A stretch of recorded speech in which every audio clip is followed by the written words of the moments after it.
Hi, let's make an antique looking Celtic necklace out of scrap polymer clay and some acrylic paints. You'll need round cutters. If you don't have any, then you can use some shot glasses. Then we'll need paper, a pencil, a needle pointy tool. The good idea is to have a texture sheet with a Celtic pattern, and of course a raspberry bead and a flexible blade and a rigid blade. First of all, make sure that your scrap clay is well conditioned, and I will show you first, in case you want to make this one with the Triquetra and not with the Triquetra, make 3 snakes fairly thin, and then draw a triangle on the paper.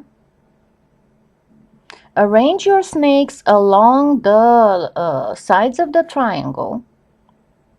I'm making this a little bit bigger than it normally should be.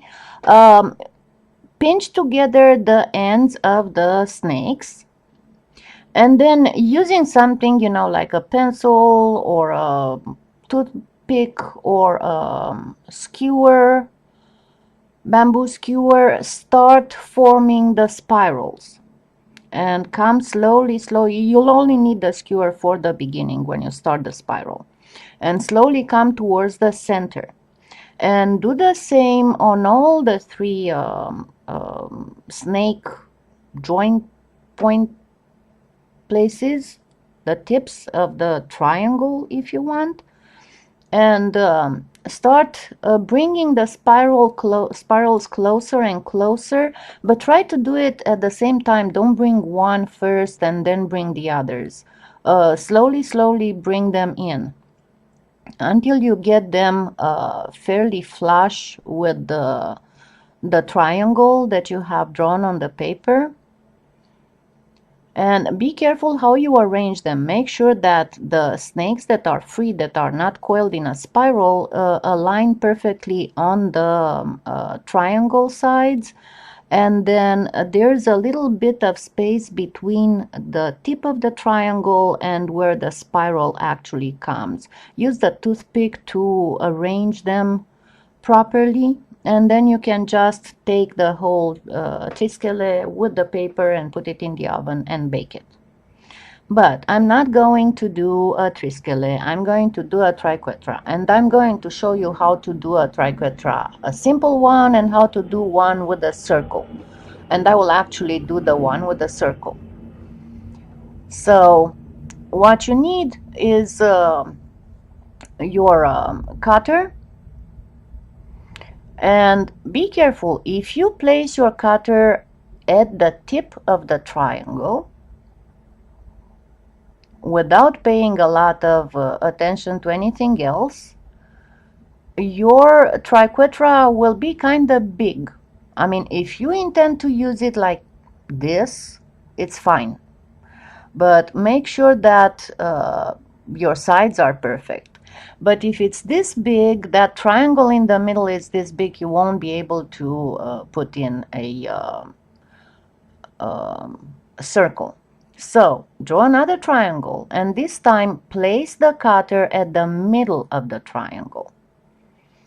And be careful, I'll show you what happens if you don't put the cutter exactly at the middle of the triangle.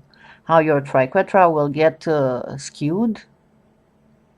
See, I'm putting this one not exactly where it should be, but it's fine. I mean, this is pencil.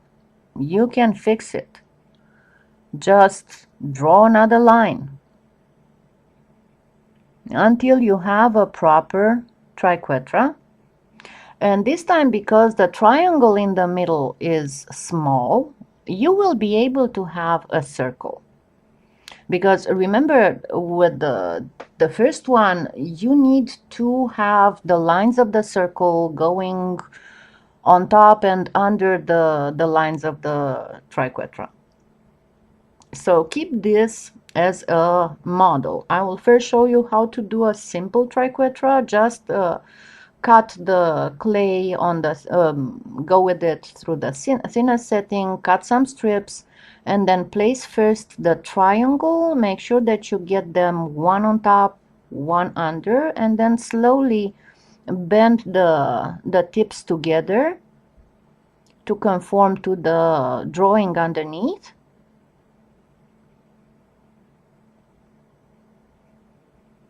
And move a little bit the strips to be exactly like the drawing. And then all you have to do is, now be careful with this one, you can go without talcum powder, but with the other one you can't, you'll have to use talcum powder. Then cut the tips and then put them together and blend some. Now on the necklace I'm not going to blend a lot because what I'm trying to imitate is sheets of metal that have been hammered in place. But pretty much that's how you do a simple triquetra. Now let's do a more complicated one, the one with the circle. As soon as I stop fidgeting with that. Okay, now you are going to cut much thinner strips for this one than for the other one because you need them to be more flexible, more bendable, and to have some space left between them. And you start with the same thing. You start with placing 3 of them along the sides of the triangle, and the 4th you coil it around your cutter or shot glass and blend to form a circle.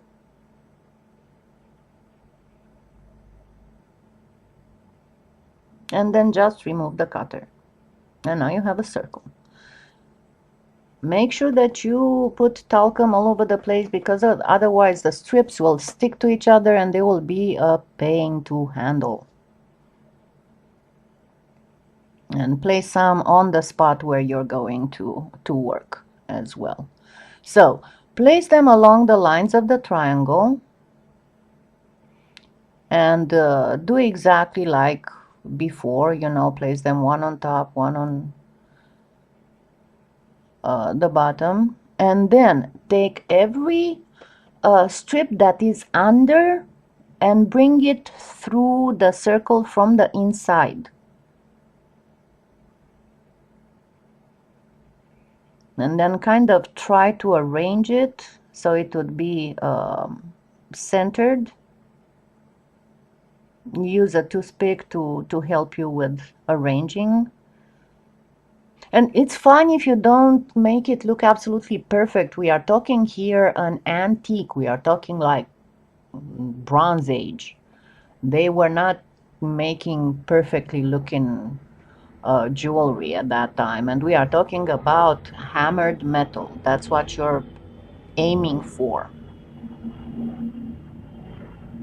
So try to bend the strips to form the 3 arms of the triquetra. And then you will do exactly like for the first one. That is, after you press a little bit, use your blade to cut and then pinch them together and blend a little bit.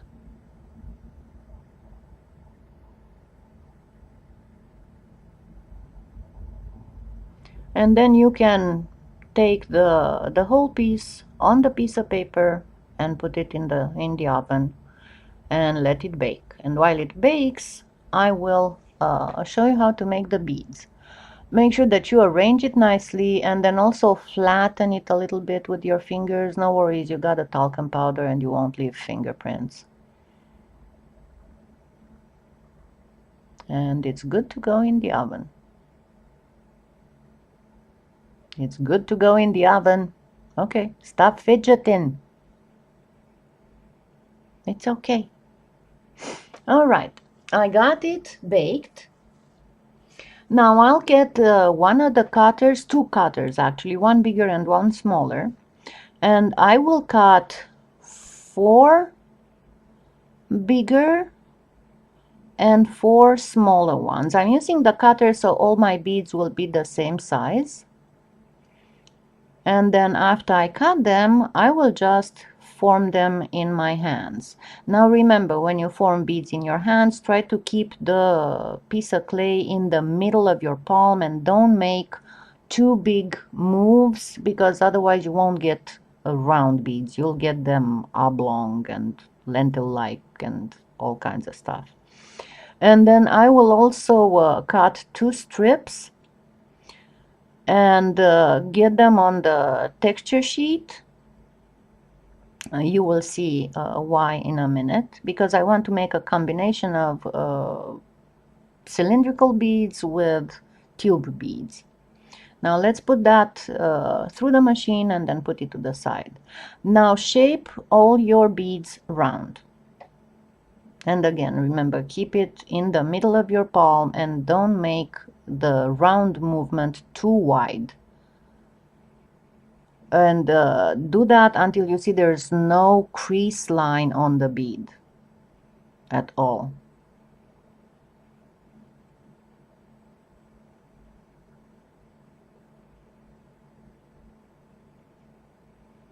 And after you have shaped all your beads round, but again, make sure that you don't have any crease lines from when you folded the clay. Just press real hard until you make those lines disappear.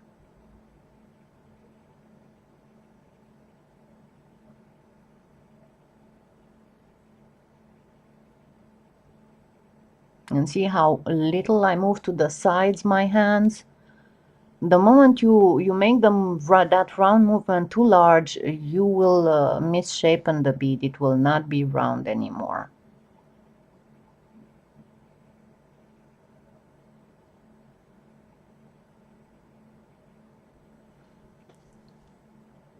Now I will put those 2 strips through the Celtic pattern. This is one Alisa Pabelka's texture sheets, and this specific one is a little bit cheaper than the bigger ones, and it's one in which it's really worth it to invest.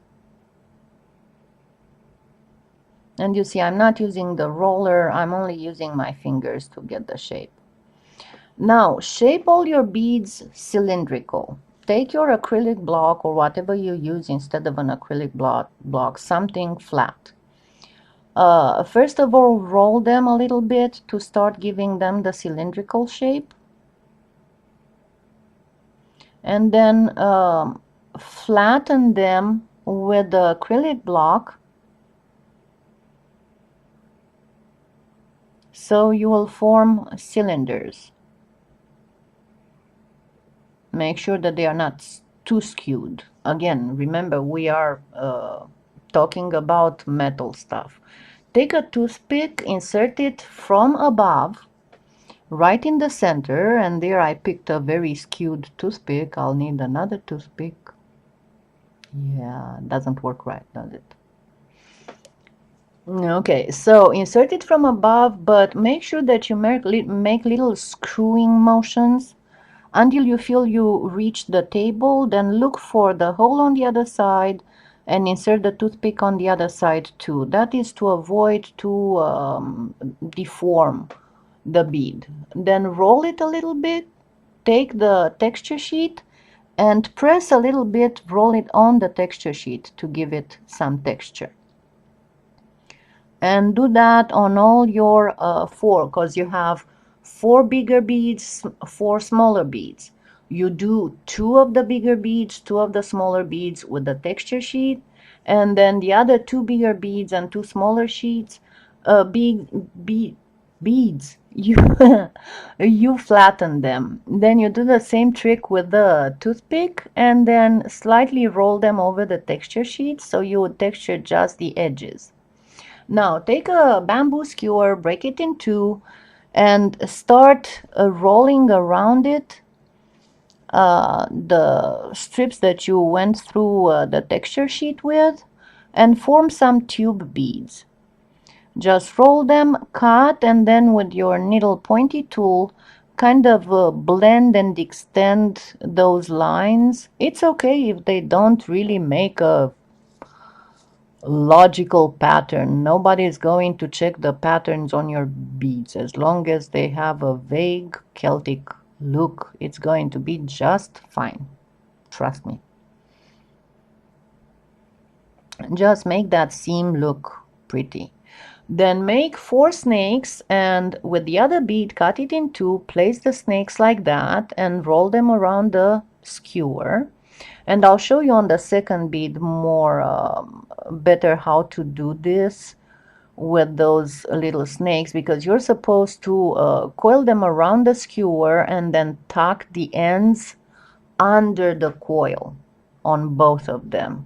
And of course, do on the seam of this one the same thing that you did on the tube beads.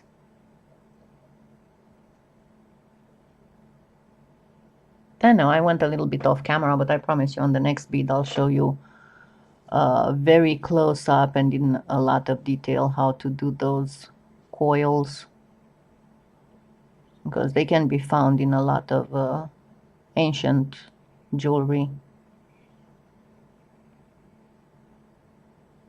So again, put 2 on each side of those little snakes right at the beginning of the bead.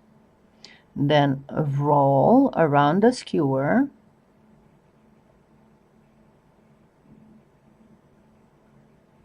blend, use the needle pointy tool to extend the lines,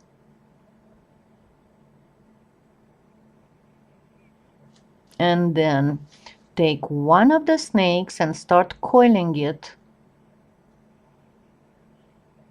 Take the other one and start coiling it, and then tuck the ends under the coils, and then push the coils back. Again, take one of the snakes, coil it, tuck it under the coil. Take the other snake, coil it, tuck it under the coil. You can use the needle to help you to tuck those in, and then bring the coils back. And now all we have left to do is the focal piece. Roll your scrap clay through the thickest setting, then fold it in 2. Use the raspberry bead to get the look of hammered metal, and use it on both sides. One of them will not be so strong, and that's what you'll use for the back, because the one it's almost gone as you did the front. Then place approximately the Triquetra so you can figure out how to cut the base for it. You use your flexible blade to cut a kind of a rounded triangle. Then use the raspberry bead on the edges as well. Remember, to make a raspberry bead, get a bead and then make itty bitty beads and stick them to the big bead and bake. Make 2 holes to have where to attach the leather cord you're going to use for the pendant, and then put liquid clay on the back of the Triquetra. Place it on the background. Make sure it's attached firmly, and then everything gets baked. And now it's antiquing time. So first of all, you just douse everything with black. And that's it. Everything gets dabbed in black. Do first the back of the pendant, because that takes longer to dry. And then dab all the beads all over.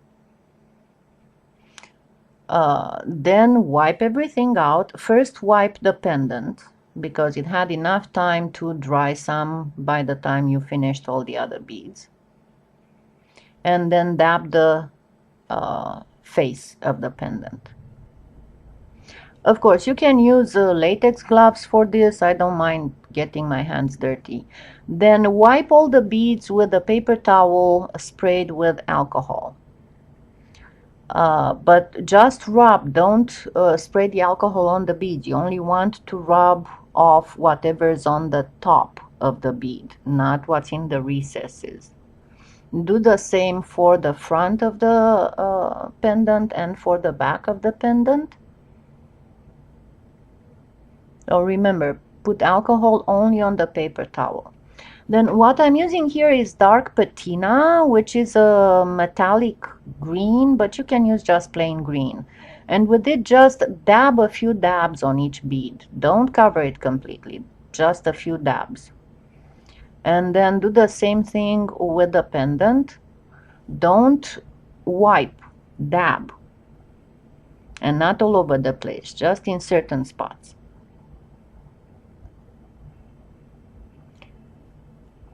And of course the edges. And then again, you use the sprayed alcohol sprayed paper towel to wipe off what's on the surface of the beads and of the pendant.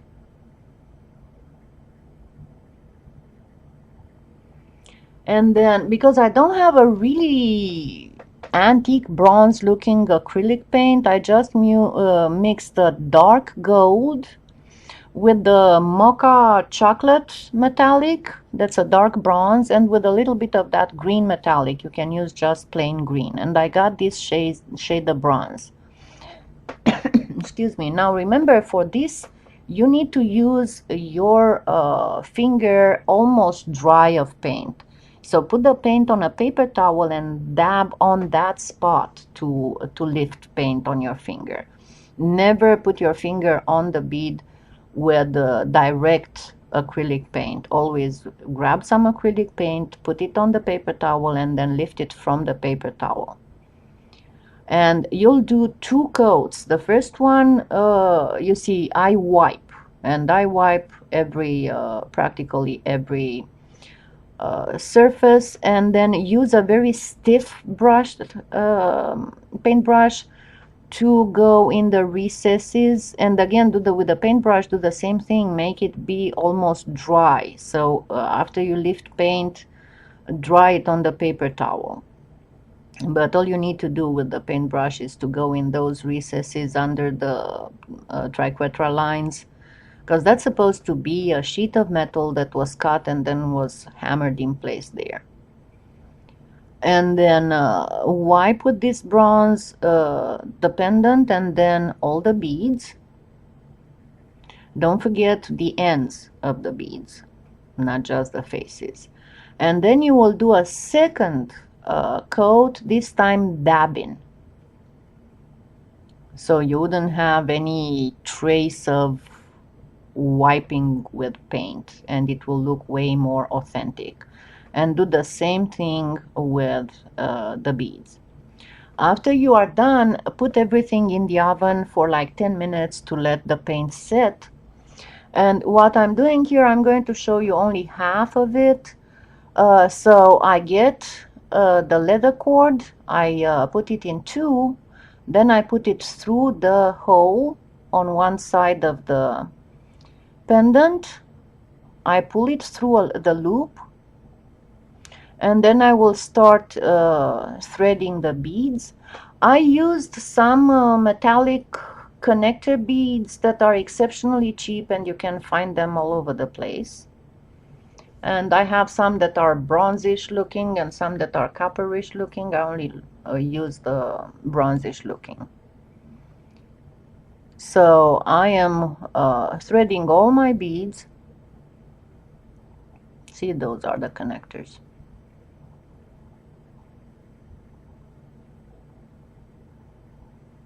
After which I'm not using end caps, sorry. I'm not using any kind of caps for this, because I want it to look, you know, antique and kind of rough.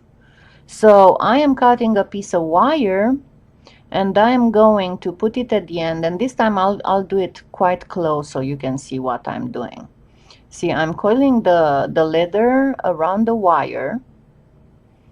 I have one side of the wire longer, one side shorter. I hold on to the shorter wire and to the leather, and then I start coiling the longer wire around the folded leather. And make sure that you coil very tight. Normally, if you do this right, you don't need glue, you don't need anything. And then make sure that you squeeze in if your spiral is your coil is not tight enough.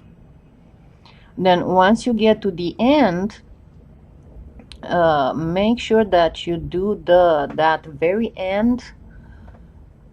Make sure that you squeeze it in very well, because you don't want to scratch.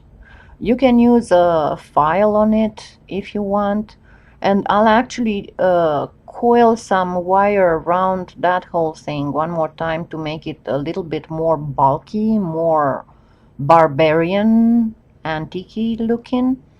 So I'm just going to coil more on top of the one that's already there. But this time you'll have like two wire ends to take care of, and you really need to take care of that, because again, you don't want any kind of scratches.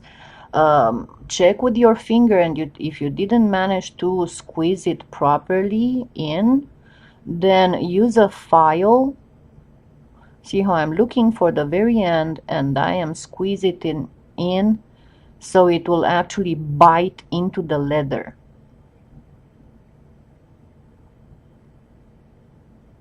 Then I'm grabbing the top of that second wire I used for coiling, and I will do the same thing. I will squeeze it in to bite into the wire until I cannot feel it anymore with the finger.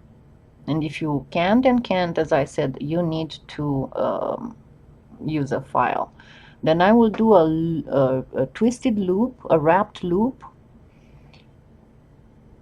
to connect the lobster clasp. So you do first the loop, then you hold, and again you twist.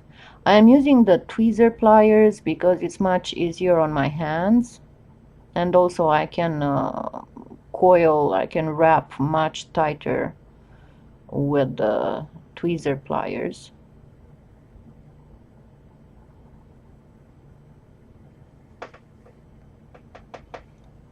And make sure that you do a pretty wrap on the loop. Not too pretty though, because remember, we want a barbarian look. And again, check all the wire ends.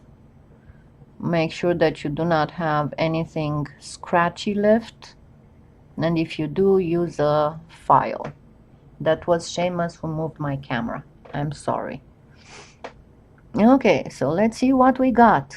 This is our barbarian antique bronze Celtic necklace that's supposed to look like hammered metal, and I think that it does, and both on the front and on the back. I hope you like doing this project, and happy claying!